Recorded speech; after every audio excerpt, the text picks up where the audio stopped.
बिस्मिल्लाहिर्रहमानिर्रहीम। नाजरीन, मैं हूं इमरान याकूब खान और आप देख रहे हैं चैनल वाक़फ़ान हाल। नाजरीन, आज जिस मौजू पे मैं आपको कुछ बताने जा रहा हूं या जिस मौजू पे हम बात करने जा रहे हैं, ये एक ऐसा मौजू है जिसने चांद रात से लेके अब तक कई लोगों की नींदें उड़ा रखी हैं, कई लोगों को परेशान किया रखा है और कई लोगों के लिए एंटरटेनमेंट की वजह बना हुआ है। जी हाँ, मेरी मुराद है ऐसा मौजू, वो मौजू जिसमें मलिक रियाज साहब की बेटियाँ, जिसमें उस्मान मलिक, जिसमें उज़्मा खान और ये सब लोग इन्वॉल्व थे। फिर और एक किरदार भी इसमें एंटर हो गया और उस किरदार का नाम था हसन न्याजी। जी हाँ, वही हसन न्याजी जो वज़ीर आज़म इमरान खान के भांजे हैं, जो आपको याद होगा PIC पे जब हमला किया वकला ने, तो उस वक्त उस केस में भी वो काफ़ी लाइमलाइट में आए थे। तो नाज़रीन, आज मैं आपके साथ ये शेयर करना चाहूँगा और आपको ये बताना चाहूँगा कि इस पूरे वाक़े का अंजाम क्या हुआ है। अंजाम वही हुआ, जी हाँ, जो अशराफिया के साथ होता है। आज जिस वक्त मैं आपके साथ ये वीडियो रिकॉर्ड करने जा रहा हूँ, आपको बता रहा हूँ, आपको मैं ये बताना चाहता हूँ कि इस वक्त उज़्मा खान, जी अदाकारा उज़्मा खान, जो कि मुद्दईया थी FIR में, जिन्होंने मुकदमा दर्ज करवाया था मलिक रियाज साहब की दो बेटियों अंबर मलिक और पश्मीना मलिक के खिलाफ, उनकी आपस में सुलह हो गई है। अगर आपको हमारी ये वीडियो पसंद आए तो इसको लाइक करें, इसको सब्सक्राइब करें और हमारे चैनल वाक़फ़ान हाल को सब्सक्राइब करते वक्त बेल आइकॉन का बटन दबाना ना भूलिएगा। शुक्रिया।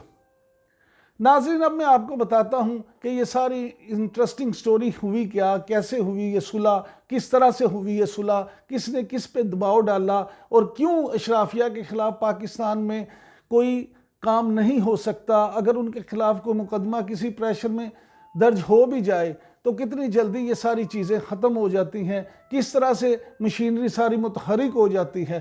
तो नाजरीन, ये काम शुरू हुआ चांद रात को। चांद रात को जब वाक़या हुआ, जब ये फड्डा हुआ, उस पर मैं इसलिए नहीं जाऊँगा कि इस पर मुझ समेत बहुत सारे यूट्यूबर काफ़ी जो हैं अपनी सोशल मीडिया पे मूवीज़ बना के, अपनी वीडियोस बना के रिलीज़ कर चुके हैं, इसलिए मैं अब इससे आगे की बात करूँगा। जब पुलिस ने FIR दर्ज की तो उस वक्त असल में जो हसन न्याजी हैं वो किसी अपने दूसरे उस्मान के चक्कर में, अपने दोस्त उस्मान, एक और उस्मान है मखदूम उस्मान, उनके हवाले से गए थे कि वहाँ पे थाना डिफेंस C में कि कहीं वो उस्मान तो किसी परेशानी में नहीं फंस गए। लेकिन जब वो वहाँ पहुँचे तो उनकी मुलाकात वहाँ पे उज़्मा खान और उनकी बहन हुमा खान से हुई और जब उन्होंने ये देखा तो उन्होंने समझा कि ये एक और केस आ गया, चले मैं इसमें इन्वॉल्व हो जाता हूँ। बहरहाल वहाँ हसन न्याजी के साथ थाने में क्या हुआ, पुलिस स्टेशन में उनके साथ क्या सलूक हुआ, उन्होंने क्या किया, पुलिस ने उनके साथ क्या किया, ये एक अलग से स्टोरी है जो मैं किसी दिन आपके सामने बयान करूंगा। अभी क्योंकि मैं इसी केस के हवाले से बात करना चाहता हूँ। मुख्तसर ये है कि ये मुकदमा दर्ज हो गया, लेकिन ये मुकदमा दर्ज करते हुए भी हमारी बहादुर पुलिस और हमारे मेरिट पे लगे तमाम पुलिस अफसर जो हमेशा मेरिट पे काम करते हैं, उन्होंने भी मेरिट पे ये काम किया और इस मेरिट को मद्देनज़र रखते हुए मुतलका SHO की तरफ से जो दफात, जिन दफात के तहत यह मुकदमा दर्ज किया जाना था, उनको काट के ऊपर से हुक्म आ गया कि नहीं, ये तुम क्या करने जा रहे हो, ये दफात नहीं लगेंगी, सिर्फ ये वाली दफ़ा लगाओ और इसके तहत FIR दो।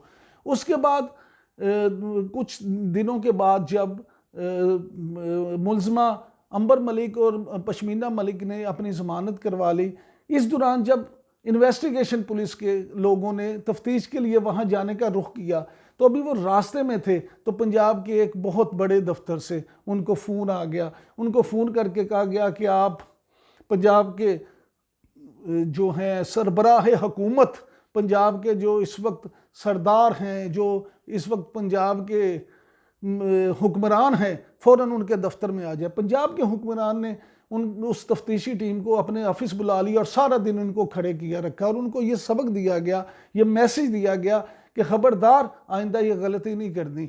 उसके बाद नाजरीन, आज जिस वक्त मैं ये वीडियो रिकॉर्ड कर रहा हूँ, इससे कुछ वक्त पहले खसूसी तौर पे कानून नाफिज करने वाले इदारों को ये टारगेट मिला कि जनाब मामला तय हो गए हैं, अब सुलह करें।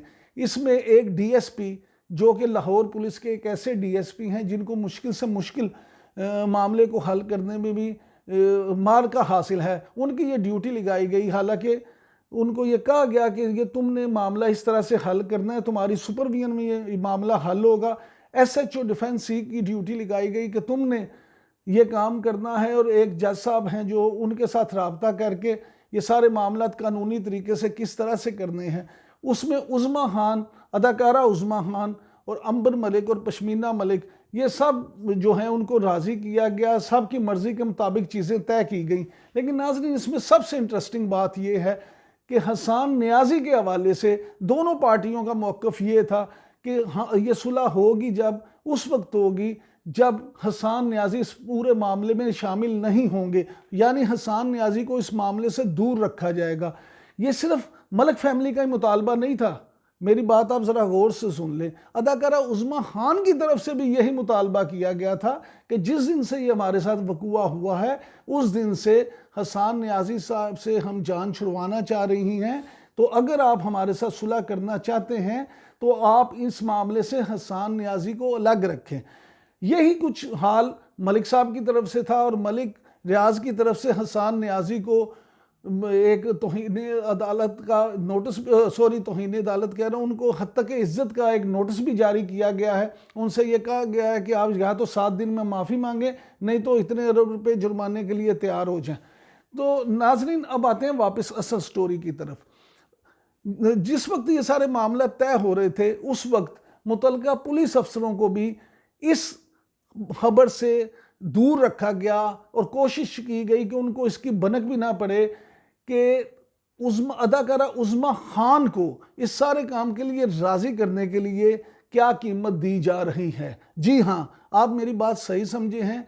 इस बात का मौका पर मौजूद पुलिस अफसरों को भी पता नहीं लगने दिया गया कि उज़्मा खान को किस तरह से राज़ी किया गया है, उनके किस अकाउंट में कितने पैसे जमा कराए गए हैं, या उनको कहाँ पे प्लाट दिया गया है, या उनको इसकी क्या कीमत दी गई है। बहरहाल ये मामला तय हो गए हैं, और मैं आपको ये बता रहा हूँ कि पुलिस की मौजूदगी में ये सारी सुलह हो गई है। नाजरीन, इस सारी खबर से आपको बाखबर रखने के लिए जब हमने अपने वाकफ़ान हाल से रब्ता किया, तो हमारे वाकफ़ान हाल ने हमें एक तरफ तो ये सारा हाल सुनाया कि असल में ये सारा मामला किस तरह से तय हुआ।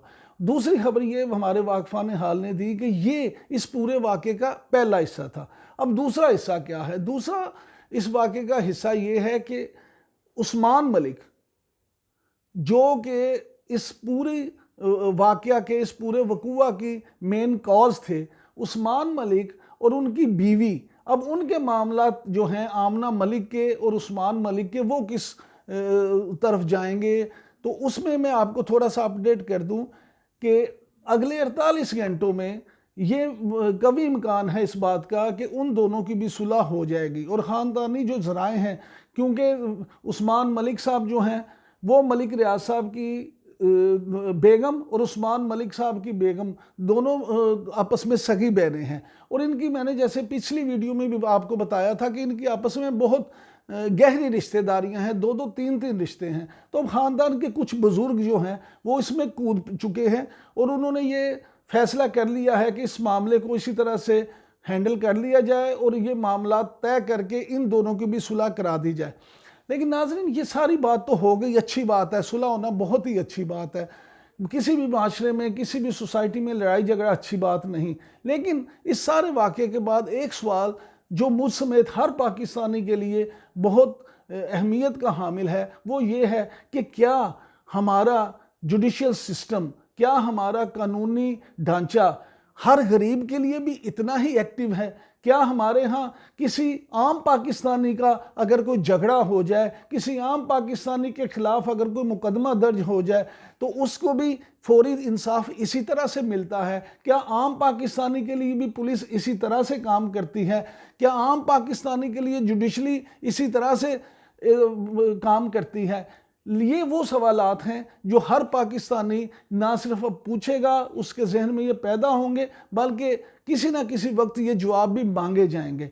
लिहाजा इस बात पे हुकूमत को भी गौर करना चाहिए, कानून नाफिज करने वाले इदारों को भी गौर करना चाहिए, और हमारी जुडिशली को भी गौर करना चाहिए कि जब आम पाकिस्तानी के लिए जब तक ये मौके इसी तरह से पैदा नहीं होंगे और इशराफिया के लिए इस तरह से तेज़ी में ये सारे मामला बग़ैर SOPs के, बग़ैर किसी कानूनी तरीक़ाकार के तय कर लिए जाएंगे तो फिर सवाल तो पैदा होंगे। नाजरीन, मैंने वाकफ़ा हाल पे ये जो आपको बताया है, उम्मीद है कि आपको ये स्टोरी, हमारी ये वीडियो पसंद आई होगी। अगर आपको हमारी ये वीडियो पसंद आए तो इसको लाइक करें, इसको शेयर करें और हमारे चैनल वाकफ़ा हाल को सब्सक्राइब करें। चैनल को सब्सक्राइब करते वक्त बेल आइकॉन का बटन दबाना मत भूलिएगा। बहुत शुक्रिया। पाकिस्तान जिंदाबाद।